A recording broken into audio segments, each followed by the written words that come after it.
Hi folks, Xvault here, back with another Xvault gaming video, and today we have some news breaking. Xbox did hold a specialized conference of a roundtable describing the details of the acquisition of Bethesda here. So today I just want to simply go over this, and maybe not in too much detail, but just enough to let you all know what this means for now and the future, and what it means for the competition. So without further ado, let's go ahead and jump to it.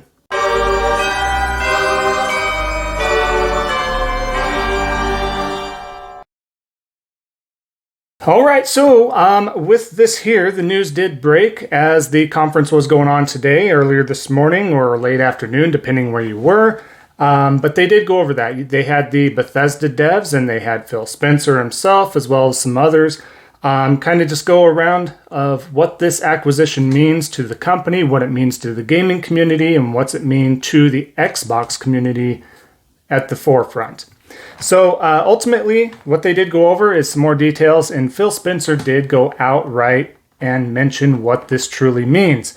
But before we get to that quote of his, he did mention that there are 20 games coming to Game Pass, which will be tomorrow. But these games are Dishonored, Dishonored 2, Doom, Doom 2, Doom 64, Doom 3, Doom Eternal, Fallout New Vegas, Fallout 4, Fallout 76, Prey, Rage 2, Elder Scrolls 3 Morrowind, Elder Scrolls 4 Oblivion, Elder Scrolls 5 Skyrim, and of course the Elder Scrolls Online.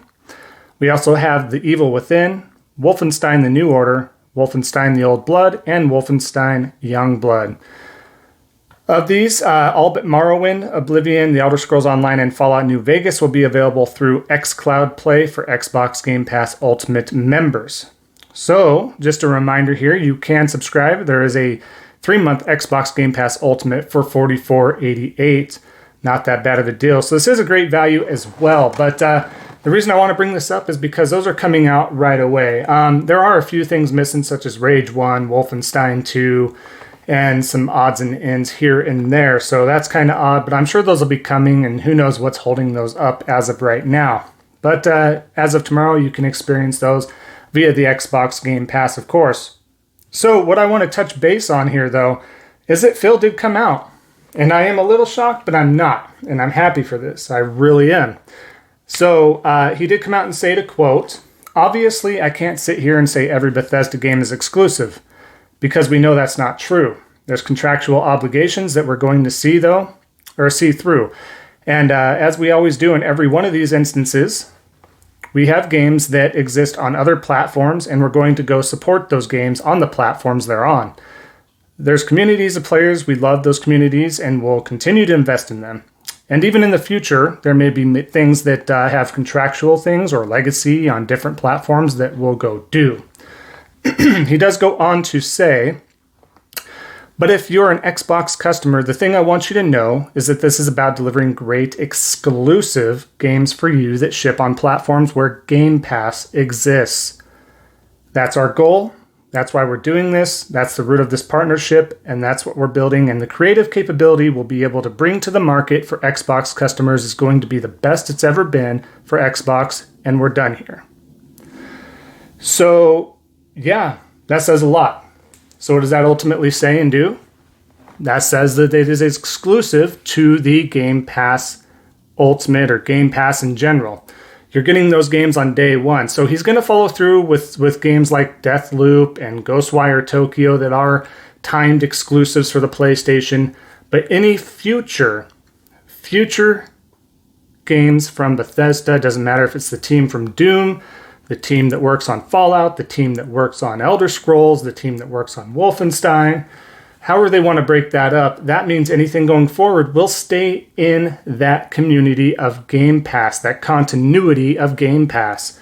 And that's a big win for Microsoft. It's a big win for Xbox, because the only thing that I personally, and I don't speak for everybody, the only thing that I personally care about is the next Elder Scrolls, because I have played every single one for the most part, starting with Morrowind and nothing before that, of course. And I haven't played all the expansions of everything, so I'm not like the diehard fan, but I do want to play the next Elder Scrolls. So I have a choice to make, don't I? I have a choice to make, as well as anybody else that doesn't own a PC or Xbox console. You have a choice to either play that on mobile, Chromebook, stuff like that, or you own up and get the PC that can run that, or you get a Xbox Series X or S. And I think some of these, the future ones, you want to get that, because with the future games, you're just going to want the newer console, or an upgraded PC and what have you. So what this does come down to is it's good because the competitive edge is there. We haven't seen this since the 360. We went an entire generation where Sony was completely unchallenged when it came to a big one there. So the Switch wasn't out during the PS4 for the most part. It came out towards the latter end of it or whatever. But the carbon footprint has been made by the PlayStation 4 at that time. So the Xbox One, they stumbled right out of the gate. There's been no competition. Thankfully, Sony didn't totally rest on their laurels because of the PS3 fiasco starting out. But they didn't stop there, did they? They went down and they put their foot down and they said, you know what? 360 is handing our booties to us, right? They got the first-person shooters. It was the craze of the thing. Internet speeds are catching up. Everything's faster. Everybody has more access. So that's what everybody was doing. That was the hot new thing. And it was out an entire year before the PS3. So PS3, that stumbled right out of the gate, even though it had some great games right out of the gate. And I loved Resistance Fallen Man that came out with Marvel Ultimate Alliance, but that was a game that was already a year old. So there was just a lot of stumbling, but they had Ratchet and Clank pretty quick. They had some other games. And what Sony did was play the long game. They decided to go ahead and say, you know what? Let's build our first-party exclusives. Let's do something special. And what they do, they came out with some of the best action-adventure games ever, hands down. And a lot of people, I'm sure, agree with this. The Uncharted series, 1, 2, 3. You got The Last of Us. They continued on with the God of War series. Those were great games. And I can just sit here and name a plethora of games for the PlayStation there. So this is good. This means that Sony can't lax, even though they're already got the foot on the gas right now with the PlayStation 5. That's good for the Sony users. That's good for both sides of things. So the interesting part here that I do want to take away is, where does the Game Pass stop? He doesn't necessarily ever say or stop and say, we don't want Game Pass in other platforms. Could that end up on the Nintendo Switch or the Switch Pro that's rumored to be coming out sooner than later? That could very well be a streaming platform if you have a Switch. And, you know, if some sort of deal goes through for Sony and they allow Game Pass on there, because I think Microsoft wants to play ball to a point. They just want the money. They want to appease their community and their fans and say, look, we have exclusives. It's technically part of the Xbox community. You can't play the next Fallout. You can't play the next Elder Scrolls unless you're part of the Game Pass community, the ecosystem. You're not going to get these games unless you're part of that. So if you're an Xbox fan or even an Xbox fanboy, because they're having a heyday again today, and that's fine. They deserve a win every once in a while, right?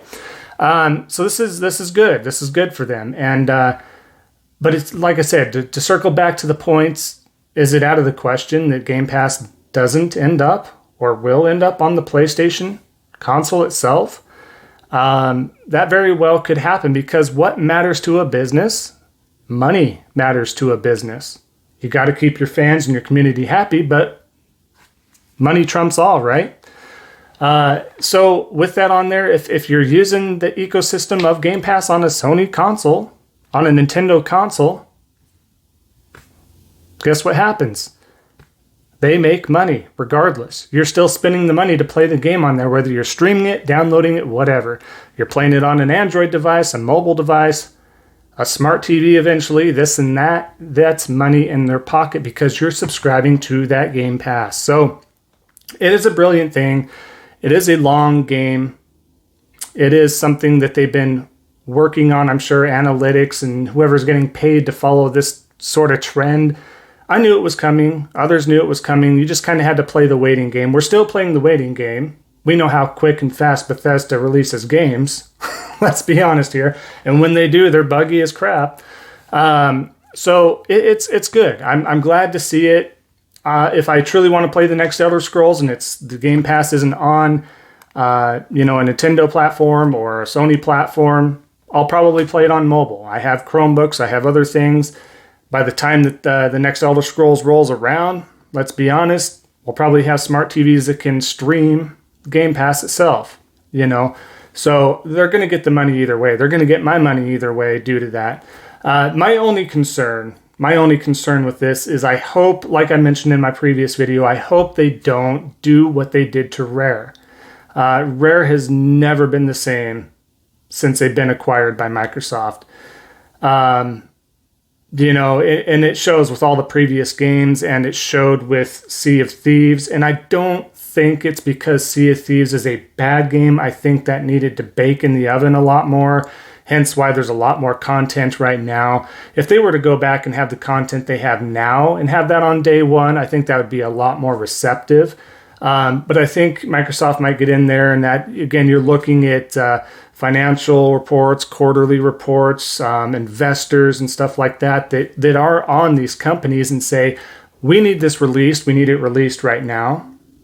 And let's get it going. So you're going to get that kind of Baron-esque game from those guys. But nothing has come from Rare from that. So to kind of circle back around again on this is hopefully they don't do that with Bethesda, right?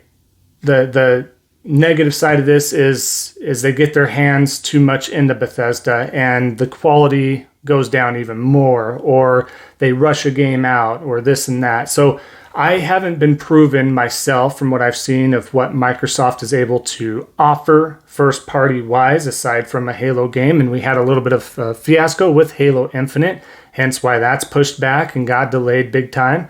The Gears of War games, as solid as they are, they're Gears of War. Personally, not my cup of tea, and I love those type of games. I mean, take Outriders, for instance, by Square Enix that's just coming out. It's very akin, if you tried the demo, it's very akin to a mix of more heavily leaned towards Gears of War, but a little bit of Destiny-esque style of gameplay as well. So it has a pretty cool mix there, but it's just enough to kind of break it apart.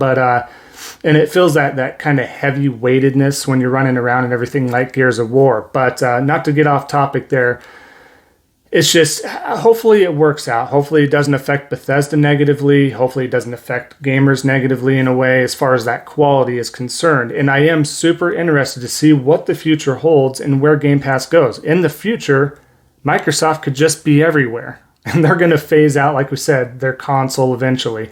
It's not going to matter. All consoles, I'll be very shocked is after this gen, because this gen will last. We're going to have a mid-cycle upgrade, I'm sure. After this gen, I would be really surprised if we get another console generation. At that time, internet, even where I live now, we're getting gig size internet for download speeds, which is something I didn't think we'd see for a while. So that'll probably be built out within the next 7, 8, 10 years. And at that point, a lot more folks can have 20 to 25 megabits, which is going to be sufficient enough to stream or download it to some sort of a device. And the technology is going to be there. The latency won't be there as much or whatever. Or if you have the option to download it to some sort of a hard drive device, then it's going to be there. So I think both companies, possibly even Nintendo, they're the more niche of the group. But Microsoft and Sony, I think they're going to lean towards that streaming opportunity there with Game Pass, with PlayStation Now.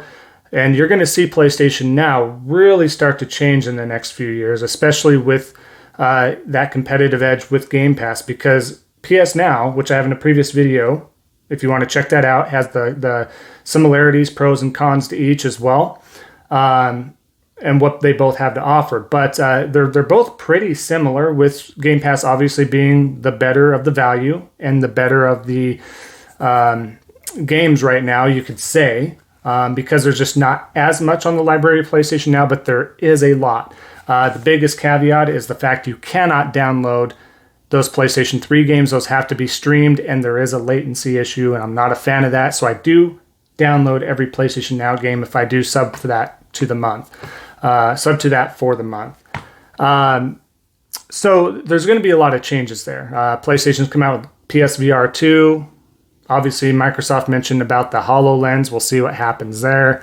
But there's a lot of things churning, and I think they both. What's good is I think Microsoft is finally at least pushing on the gas pedal now, and they can't afford to. They can't catch up.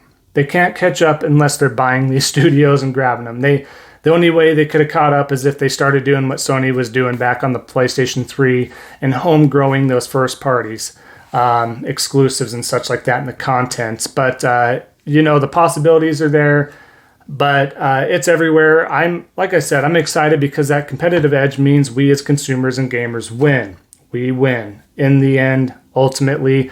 And again, don't let your fanboyism blind you. If something's locked down to one side or the other, I get very frustrated when I see others not want to try out Ghost of Tsushima, God of War, Spider-Man Miles Morales, Days Gone. It's super frustrating because as a gamer, I want others to experience great games. I'm not going to sit there and because I don't typically care for the Xbox content, as a whole, I'm not going to stop myself from playing the next Elder Scrolls. I'm just not. That's why I picked up a Switch. Even though I don't agree with a lot of Nintendo's policies, they have some good games, and that's not going to stop me from playing on their platform. That drives home the point that exclusives matter. So any of the fanboys from the Xbox side of things, I'm fine with third party, it doesn't matter, and what we do get from first party is just fine. That's not how it goes. The content matters, guys. I've been saying this a long time. I've been saying this before my channel was created, before I started doing this. Exclusives matter. Content matters. Simple as that. And that's what we're seeing today. So let me know in the comments down below your thoughts. Is this a good idea? Do you think Microsoft will do good with this Bethesda acquisition? Do you think Sony should be worried? Do you think it's good as a competitive edge? Let me know your thoughts below. I'm really interested to see what you have to say, what you have to hear about. So without further ado, thanks so much. We'll end up the video, and all that support definitely matters. So thanks a lot. Every like, comment, subscribe. Feel free to share these videos as well if you'd like. That would help get the word out as well. So thanks again. And until then, we'll see you guys on the next Xvault gaming video. Take care.